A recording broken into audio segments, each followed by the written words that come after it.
खुलुमबाय गोजोन फुंबिलिनि बयनिसिमबो गाहाम हामलायनायखौ जासिहरनाय थाबाय आं सिबि रानी ब्रह्म नोंथांमोनखौ एसबी बड निउज चेनेलाव गासैखौबो बरायबावनाय थाबाय नोंथांमोननि थाखाय आं गोदान मोनसे भिडिअ लानानै फैबावबाय अन्नानै भिडिअखौ जोबजासिम नायलांदो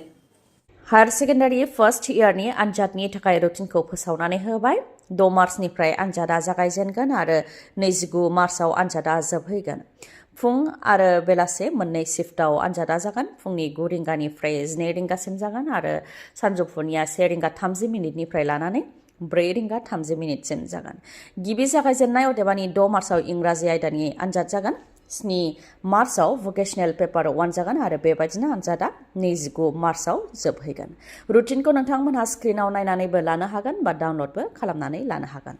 चिरांनि काजलगाव थानाय बैकुनगावनि जामाल बादशाहनि न'नि उननिफ्राय बोखांनो हादों पिस्तलजों लोगोसे गरनै गोथां गुलि बेखौ लानानै जामाल बादशाहखौ एरेस्ट खालामदों पुलिसा नाथाय पुलिसा हमनानै लाबोनायनि उनावनो ओनसोलनि सा जौसेसो हौवा हिन्जाव गासैबो फैनानै काजलगाव पुलिस थानाखौ बेंखनफैदों आरो दुंहाव थासारि सोमजिदों ओनसोलनि रायजो राजाफ्रा फोरमायथिनाय बायदिब्ला जामाल बादशाहया जेबो दाय गैया सोरबा दुथां सुबुङा जामाल बादशाहखौ फान्दायदोंसो होननानैबो बुंथिदों बेनिखायनो जामाल बादशाहखौ उदां खालामनानै हरफिननांगौनि दाबिजों पुलिस थानायाव दुंहाव थासारि सोमजिहोदों ओनसोलनि हौवा हिन्जाव गासै फ्राय 100 सुबुंफोरा गामिनि गावबुराया फोरमायथिनाय बायदिब्ला असिनो सोरबा फन हरनानै मिन्थिहोहरदों दि जामाल बादशाहनि न'नि उनाव पिस्तल दं होननानै बेनिखायनो पुलिस बिफाना फैनानै जामाल बादशाहनि न'नि उनाव सिग्रोमफैदों जेराव गंसे पिस्तल आरो थरनै गुलि मोननो हादों नाथाय बेयाव सोरनिबा फान्दायनायसो दं सोरबा दुथां सुबुङा बा सोरबा सुथुरा फान्दायदोंसो होननानैबो बुंथियो बेनिखायनो बेनि सायाव गोख्रों नायबिजिरनाय जानांगौ आरो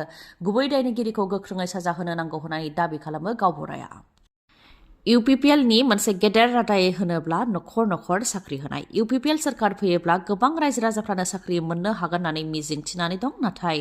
साख्रि होनायनि जि रादाय होदों बेखौ लानानै रायजो राजाफ्रा गोरोन्थि बुजिनानै दंबो जानो हागौ मानोना प्रमद बर' बिथाङा रोखायै बुंथिदों दि जबसो बुंदोंमोन आरो जबा खालि सोरखारि साख्रिखौल' बुजाया जायखिजाया खामानिखौनो बुजायो होननानै बुंथियो प्रमद बर'आ मख'नो गोनांदि BPF नि MLA दुर्गा दास बर'आ प्रमद बर'आ सिगांनि समाव होनाय रादायफोरखौ लानानै UPPL दोलोखौ गाग्लोबदोंमोन बेनिनो फिननाय होदों प्रमद बर' बिथाङा दुर्गा दास बर'आ बुंदोंमोन दि नखर नखर साख्रि होनायनि रादाय होदोंमोन मोनसे भट मोनसे साख्रि होनो रादाय होदोंमोन बेनि फिननायखौ प्रमद बर'आ रायजो राजानि सिगाङाव होनो नांगौ होननानै बुंथिदोंमोन दुर्गा दासआ बेनि अनगायैबो BTC खौ सुइजारलेण्ड बानायनो खोथा होदोंमोन नाथाय बबेयाव सुइजारलेण्ड हाग्रामा महिलारिया बानायनानै थांनाय लामाफोरखौनो फाहामफिननो हायाखै BTC खौ गाहायावसो लाबोदों मा जुक्तिजों BTC खौ सुइजारलेण्ड बानायनो बुंदोंमोन बेनि सायाव रायजो राजाफोरनो फोरमायनो नांगौ होननानै प्रमद बर'खौ बुंथिदोंमोन आरो प्रमद बर'आ BTC खौ जेबो लाखिनो हानाय नङा बिथाङा हायोब्ला एसे बांसिन रां मोनोब्ला BTC खौबो फाननो हागौ होननानै बुंथिदोंमोन दुर्गा दास बर'आ बेनि फिननाय होदों प्रमद बर' बिथाङा फिननाय होदों दि हारि फाननाय हादर फाननाय आरो ओनसोल फाननायनि गलाखौ जेरावबो नुनाय जायाखै जानला मोनला बुंनानै मुलाम्फा गैया फैगौ 50 बोसोराव मा खालामगोन बेखौ बुंथों होननानै बुंथियो UPPL आ गुबुन गुबुन हारिनि भिजन डकुमेन्ट बानायदों गुबुन गुबुन हारिनि जेंना खोनासंदों हाग्रामा महिलारिया नाथाय खारखोमादोंसोमोन होननानैबो बुंथियो प्रमद बर'आ आरो BTC नि 35 लाख सुबुंफोर आरो 26 हारि माहारिफोरनि थाखाय जोंनाव बिथांखिफोर दं बे मिशन भिजन बायदि खामानिखौ मावगोन होननानै बुंथियो साख्रि होनायनि बेलायाव बुंथिदों दि BPF आ मोनसे साख्रिनि थाखायनो 1 लाख 2 लाख रां लायोमोन जोंनि समाव आथोनाबो रां लानाय जायाखै लांदां जानानै थानाय सोरखारि भेकेन्टआव 7,000 निफ्राय लानानै 8,000 सोआव साख्रियाव थिसननाय जाबाय होननानै फिननायखौ होयो प्रमद बर'आ आरो लामा बानायनायनि बेलायाव बुंथियो दि बे 3 बोसोराव 1,500 किल'मिटार लामा बानायदों आरो फ्राय 3 लाख सोरखारि न' जानो थांगासिनो दङ 2,43,000 हानि जेंनाखौ सुस्रांबाय होननानै फिननाय होयो प्रमद बर' बिथाङाबो बिटिआर सोरखाराव हाग्रा बंग्राजों बुंफबबाय बाक्सा सालबारिनि ITI कलेज स्किल डेभेलपमेन्ट सेन्टारा BPF सोरखारनि समावनो लुफुंनाय जादोंमोन नाथाय UPPL सोरखार फैनायनि उनाव जेबो जोथोन लानाय जायाखै 38,90,000 रांजों लुफुंनाय जादोंमोन जायखौ लानानै रायजो राजाफ्राबो जोबोद गोजोननाय मोन्दोंमोन आरो गेजेर ससेयाव 3 दान कर्स होनायबो जादोंमोन नाथाय UPPL सरकारा बेखौ नोजोर लाखियाखै जायनि जाहोनाव हाग्रा बंग्राजों बुंफबबाय होननानै फोरमायथिदों ओनसोलनि सुबुंफोरा जायनाखि दानि सरकारा गोबां फरायसालिफोरखौ बानायफिनदों होननानै बुंथिदों नाथाय बे ओनसोलाव मावनायखौ नुनो मोननाय जायाखै होननानै फोरमायथिदों बेनिखायनो सरकार जोबनायनि सिगांनो जाहाथे बे ITI कलेज स्किल डेभेलपमेन्ट सेन्टारखौ जाहाथे बानायफिनो बेनि थाखाय खावलायदों रायजो राजाफ्रा आरो बेखौ बानायफिनोब्ला रायजो राजाफ्रा गोजोननाय मोनगोन होननानैबो फोरमायथिदों मुकेश आम्बानीनि जुआव मैदेर हरनायखौ लानानै दासान्दि रायजोआव सोलिदों दान्थे बिदान्थे मा 23 मैदेरखौ आसामनिफ्राय आम्बानीनि जुआव हरनाय जादों होननानै खौराङाव फोसावनाय जादों नाथाय बेफोर मैदेरा आसामनि नङा अरुणाचल प्रदेशनिसो होननानै आसामनि गिबि मन्थ्रि डक्टर हेमन्त बिश्व शर्माया फिननाय होदों बेखौ लानानै कृषक मुक्ति संग्राम समितिया गोख्रों बिजाथाय होदों जाय मैदेरफोरखौ हरनाय जादों बे मैदेरनि मुंखौ नायोब्लानो मिथियो मैदेरनि मुङा अरुणाचल प्रदेशनि जानो हाया होननानैबो बुंथियो बिथांमोनहा मानोना मैदेरनि मुङा आसामनि होननानैबो बुंथियो बिथाङा बेनि अनगायैबो फोरमायथिबावदों दि मानसि आरो मैदेरनि गेजेराव जानाय दावहाखौ होबथानो थाखाय गुजरातआव थानाय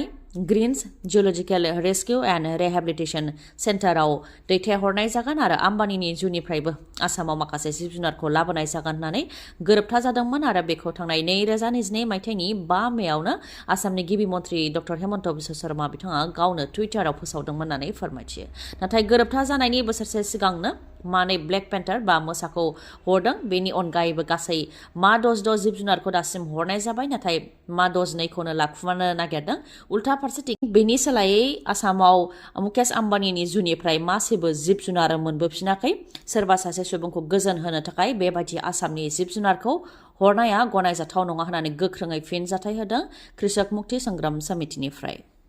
मस्ट वान्टेड गेंस्टारखौ गावथारनो हाबाय जायखौ गोलाव समनिफ्रायनो पुलिसा नागिरगासिनो दंमोन आरो दुथांनि सोमोन्दै सोरबाफोर खौरां होनो हायोबा 1 लाख रां बान्था होनाय जागोन होननानैबो फोसावनाय दंमोन बे दुथांखौ गावथारनो हाबाय लोगोसेनो 3 गासै 4खौ गावथारनो हाबाय उत्तर प्रदेशनि पुलिसनि स्पेशल टास्क फर्सआ गोलाव समनिफ्रायनो नागिरगासिनो दंमोन दा गावथारनो हाबाय मुस्ताफा काग्गा गेंनि सोद्रोमा अरशदजों लोगोसे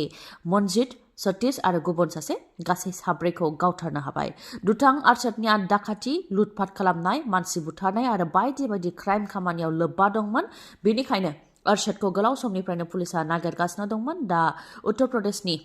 सिमली जिल्लानि जिनजिना पुलिस थानानि सिङाव थानाय उदपुर गामियाव गावथारनो हाबाय पुलिसा फोरमायथिनाय बायदिब्ला उदपुर गामियाव गोलाव समनिफ्रायनो लुटपाट खालामनाय सिखाव दाखाथि खालामनाय आरो मार्डार खालामनाय बा मानसि बुथारनाय जाथायाव लोब्बा दंमोन अरशदआ गेंस्टार अरशदनिया गासै 6 गोबां केस दंमोन बे 6 गोबांनि मादाव 4 बुथारनायनि केसमोन मानसि बुथारनायनि थाखायनो जोबथेसालियावबो थांखांबायमोन दुथाङा नाथाय जोबथेसालिनिफ्राय उदां जानाय लोगो लोगोनो फिन गें दानानै लुटपाट खालामनायनि खामानिखौ मावदोंमोन जायनि थाखाय पुलिसा नागिरगासिनो दंखायोमोन ब्रिजा गारिजों फैबाय थानायखौ खौरां मोननानै पुलिसा दुथांफोरनि गारिखौ बेंखनफैदोंमोन बेयावनो दुथांफोर आरो पुलिसनि गेजेराव गावलायनायबो जादों 30 मिनिटनि गावलायनाय जादों जेराव गाज्रि जोखोम जानो गोनां जादों इन्सपेक्टर सुनील दत्त बिथाङाबो उनाव दुथांफोरखौ गावथारनो हादों आरो बिसोरनिफ्राय ब्रिजा गारिजों लोगोसे मोनसे कार्बाइन 2 पिस्तल आरो माखासे गुलिबो जब्द खालामनो हादों नोंथांनि मेगनाव जेंना जादों नामा जुदि जेंना जादोंब्ला आरो नोंथाङा मेगननि मोजां डक्टर नागिरदोंब्ला नोंथांनि थाखाय मोजां खौरां बङाइगावनि आइ हस्पिटालाव फैगोन सिनियर आइ स्पेशलिस्ट डक्टर प्रबिन बसुमतारी बिथाङा एम्स निउ दिल्लीनि बारग' SR RPC आरो दिल्ली GNCTनि बारग' आइ कनसालटेन्ट डक्टर प्रबिन बसुमतारीनि अनगायैबो मेगननि डक्टर आशराफुल आलम आरो डक्टर मेघाली शर्माखौबो बङाइगावनि आइ हस्पिटालाव नोंथांमोनहा मोननो हागोन लोगोसेनो कम्पिउटार पेकनि गेजेरजों केटारेक्ट सार्जारि खालामनो हागोन जेराव जेबो सानाय गैयालासे सुथेनाय गैयालासे आरो गोख्रैनो गाहामाव फैफिननायखौ नोंथांमोनहा मोननो हागोन आबुं थङा जाहैबाय बङाइगाव लवार आसाम हस्पिटालनि उल्था दिगाव बास स्टेन्डनि साखाथियाव फुंनि 10 रिंगानिफ्राय मोनाबिलि 7 रिंगासिम मेगननि डक्टरखौ मोननो हागोन बे बङाइगावनि आइ हस्पिटालाव माबाफोर सुलुं लानो गोसो दंबावोबा नोंथांमोनहा 6900949900 बे नाम्बाराव खौरां लाहरनो हागोन गोजोन्थों दिनैनि भिडिअआ एसेनोसै गाबोन आरो गोदान भिडिअजों लोगो मोनफिनबावगोन नोंथाङा दासिमबो आंनि चेनेलखौ साबस्क्राइब खालामाखैबा अन्नानै साबस्क्राइब खालामदो लोगोसे लाइक कमेन्ट आरो शेयार खालामनो दाबाव गोजोन्थों